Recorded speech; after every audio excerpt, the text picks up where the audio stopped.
Kita awali dengan informasi pertama.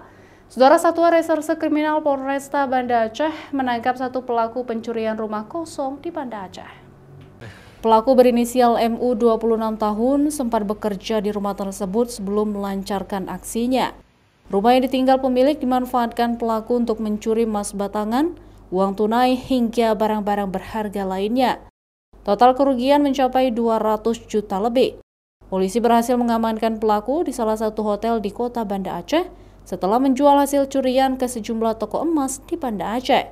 Tersangka yang sudah kenal dengan kondisi di rumah itu, karena pernah bekerja sebagai tukang di rumah itu, dia masuk secara paksa dengan cara merusak pintu di rumah itu.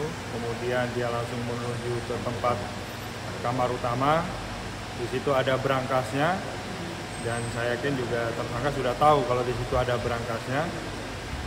Kemudian berangkas itu dibobol, pakai alat cangkul, sehingga dapat terbuka.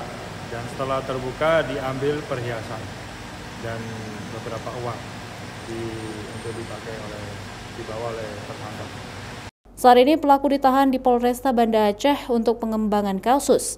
Kapolresta Banda Aceh juga meminta warga lebih berhati-hati saat meninggalkan rumah dalam keadaan kosong. Syahril, Kompas TV, Banda Aceh.